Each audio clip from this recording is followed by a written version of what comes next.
అందరికీ నమస్కారం. Welcome to our channel. భక్తి మాలికలకు స్వాగతం, సుస్వాగతం. శ్రీ సాయినాథాయ నమః. శ్రీ సాయి సచ్చరిత్రము 37వ అధ్యాయము. ప్రస్తావన. చావడి ఉత్సవం. హేమాడ్ పంతు ఈ అధ్యాయంలో కొన్ని వేదాంత విషయంలో ప్రస్తావించిన పిమ్మట చావడి ఉత్సవమును గూర్చి వర్ణించుచున్నాడు. ప్రస్తావన. శ్రీ సాయి జీవితము మిగుల పావనమైనది. వారి నిత్యకృత్యములు ధన్యములు, వారి పద్ధతులు చర్యలు వర్ణింపనలివి కానివి. కొన్ని సమయములందు వారు బ్రహ్మానందముతో మైమరిచెడివారు, మరికొన్ని సమయములందు ఆత్మజ్ఞానముతో తృప్తి పొందిడివారు. ఒక్కొక్కప్పుడు అన్ని పనులను నెరవేర్చు ఎట్టి సంబంధం లేనట్లుండివారు. ఒక్కొక్కప్పుడు ఏమీయూ చేయనట్లు కనిపించినప్పటికీ వారు సోమరిగా కానీ నిద్రితులుగా కానీ కనిపించేవారు కారు. వారు ఎల్లప్పుడూ ఆత్మానుసంధానము చేసేడివారు. వారు సముద్రము వలె శాంతముగా తొనకక ఉండినట్లు కనిపించినను వారి గాంభీర్యము లోతు కనుగొనరానివి. వర్ణనాతీతమైన వారి నైజము వర్ణింపగల వారెవ్వరు? పురుషులను అన్నదమ్ముల వలె, స్త్రీలను అక్కచెల్లెండ్ర వలె చూచుకొనిడివారు. వారి శాశ్వత అస్ఖలిత బ్రహ్మచర్యము అందరెరిగినదే. వారి సాంగత్యమును మనకు కలిగిన జ్ఞానము మనము మరణించే వరకు నిలుచుగాక. ఎల్లప్పుడూ హృదయపూర్వకమగు భక్తితో వారి పాదములకు సేవ చేసేదముగాక. వారిని సకల జీవకోటి యందు చూచెదముగాక. వారి నామము ఎల్లప్పుడూ ప్రేమించదముగాక. వేదాంత సంబంధమైన దీర్ఘోపన్యాసము చేసిన పిమ్మట హేమాడ్ పంతు చావడి ఉత్సవమును వర్ణించుటకు మొదలెడెను. చావడి ఉత్సవము. బాబా శయనశాలను ఇదివరకే వర్ణించి తిని. వారు ఒకనాడు మసీదులోను ఇంకొకనాడు చావడిలోనూ నిద్రించుచుండిరి. మసీదుకు దగ్గరలోనే చావడి 2 గదులతో ఉండేది. బాబా మహాసమాధి చెందు వరకు ఒకరోజు మసీదులో ఇంకొక రోజు చావడిలో నిద్రించుచుండిరి. 1910 డిసెంబర్ 10వ తేదీ నుండి చావడిలో భక్తులు పూజా హారతులు జరుప మొదలుడిరి. బాబా కటాక్షముచే దీనినే ఇప్పుడు వర్ణింతుము. చావడిలో నిద్రించు సమయం రాగా భక్తులు మసీదులో గుమిగూడి కొంతసేపు మండపములో భజన చేసేడివారు. భజన బృందము వెనుక రథము, కుడివైపు తులసి బృందావనము, ముందర బాబా, వీని మధ్య భజన జరుగుచుండేటివి. భజన యందు ప్రీతిగల స్త్రీ పురుషులు సరైన కాలమునకు వచ్చుచుండిరి. కొందరు తాళములు, చెడతలు, మృదంగము, కంజిర, మద్దెలలు పట్టుకొని భజన చేయుచుండేవారు. సూదంటు రాయి వలె సాయిబాబా భక్తులందరినీ తమ వద్దకు ఈడ్చుకొనిడివారు. బయట బహిరంగ స్థలములో కొందరు దివిటీలు సరిచేయుచుండిరి, కొందరు పల్లకిని అలంకరించుచుండిరి, కొందరు బెత్తములను చేతధరించి శ్రీ సాయినాథ్ మహారాజుకి జై అని కేకలు వేయుచుండిరి. మసీదు మూలలు తోరణములతో అలంకరించుచుండిరి. మసీదు చుట్టూ దీపముల వరుసలు కాంతిని వెదజల్లుచుండెను. బాబా గుర్రము శ్యామకర్ణ సజ్జితమై బయట నిలుచుచుండును. అప్పుడు తాత్యాపాటీలు కొంతమందిని వెంటబెట్టుకుని వచ్చి బాబాను సిద్ధముగా ఉండుమని చెప్పేవాడు.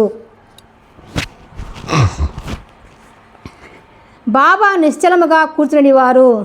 తాత్యాపాటీలు వచ్చి బాబా చెంకలో చేయి వేసి లేవనెత్తుచుండెను. తాత్య బాబాను మామ అని పిలిచెడివాడు. నిజముగా వారి బాంధవ్యము మిక్కిలి సన్నిహితమైనది.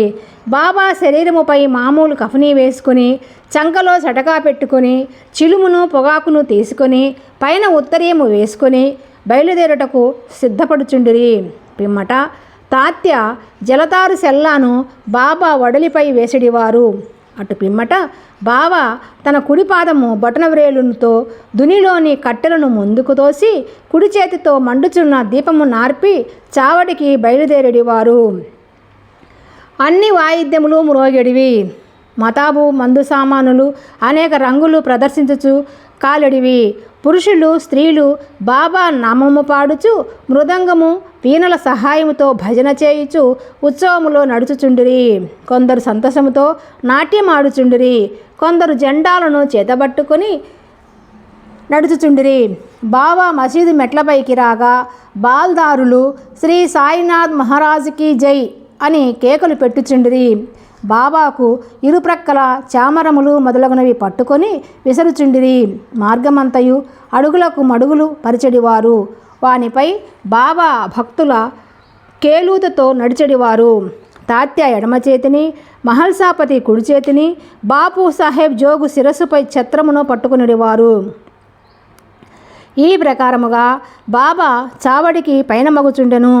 బాగుగాను పూర్తిగాను అలంకరించిన ఎర్ర గుర్రము శ్యామకర్ణ దారి తీయుచుండును. దాని వెనుక పాడేడివారు, భజన చేయువారు, వాయిద్యములు మ్రోగించువారు, భక్తుల సమూహము ఉండేది. హరినామస్మరణతోనూ బాబా నామస్మరణతోనూ ఆకాశము బ్రద్దలగునటులా మారు మ్రోగుచుండెను. ఈ మాదిరిగా శోభాయాత్ర మసీదు మూల చేరుసరికి ఉత్సవములో పాల్గొని వారందరూ ఆనందించుచుండిరి.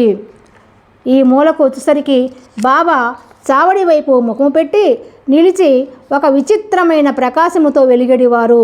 వారి ముఖము ఉదయ సంధ్య వలె లేదా బాలభానుని వలె ప్రకాశించుచుండెను. అచట బాబా ఉత్తరము వైపు ముఖము పెట్టి కేంద్రీకరించిన మనస్సుతో నిలిచెడివారు. వారెవరినో పిలుచున్నట్టులా కనిపించేది. సమస్త వాయిద్యములు మ్రోగుచున్నప్పుడు బాబా తన కుడి చేతిని క్రిందకు మీదకు ఆడించెడివారు.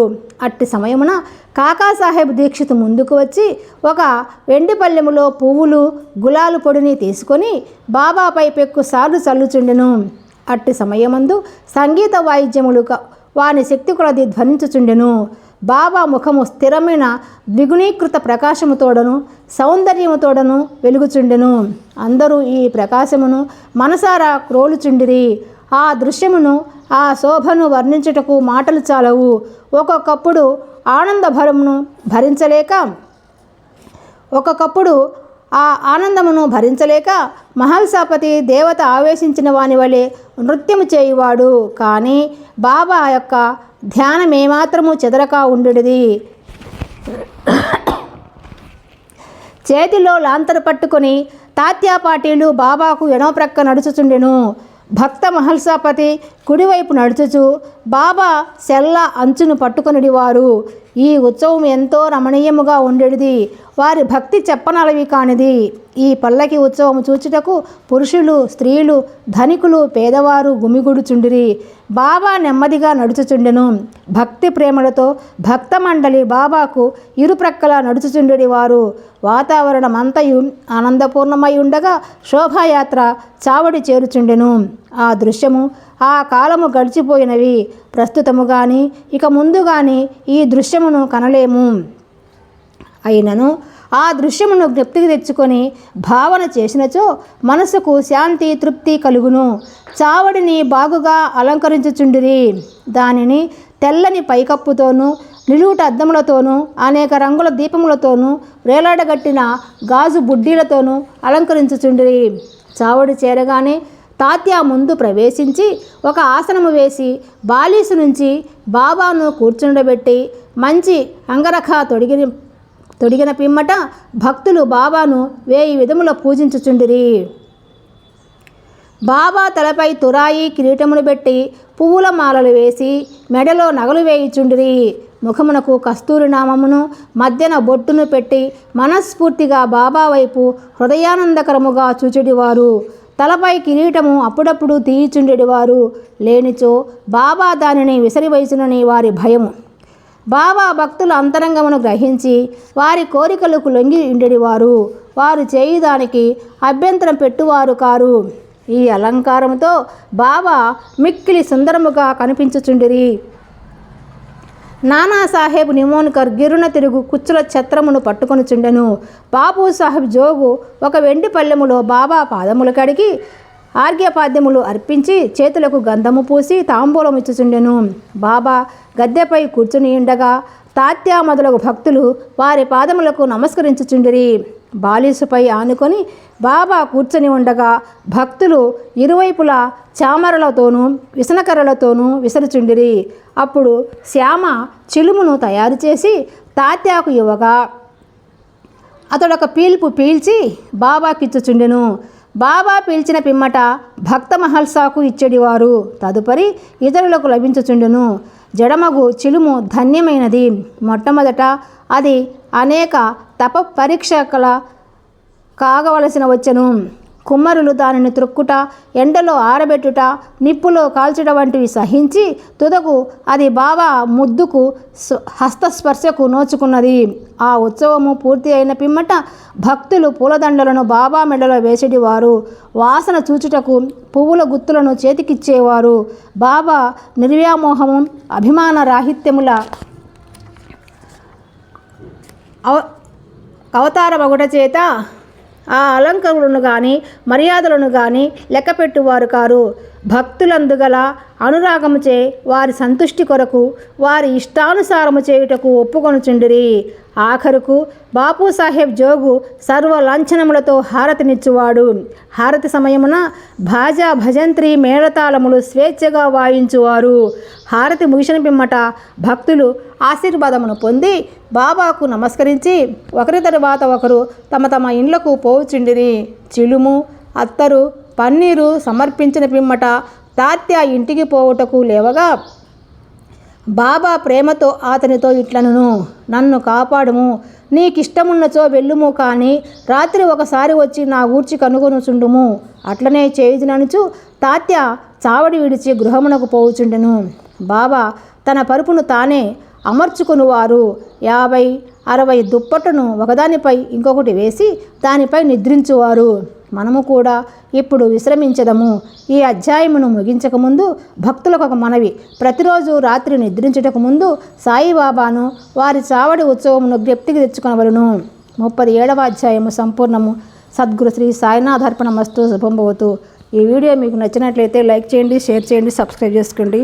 మీ అభిప్రాయాలను కామెంట్ రూపంలో తెలియజేయండి.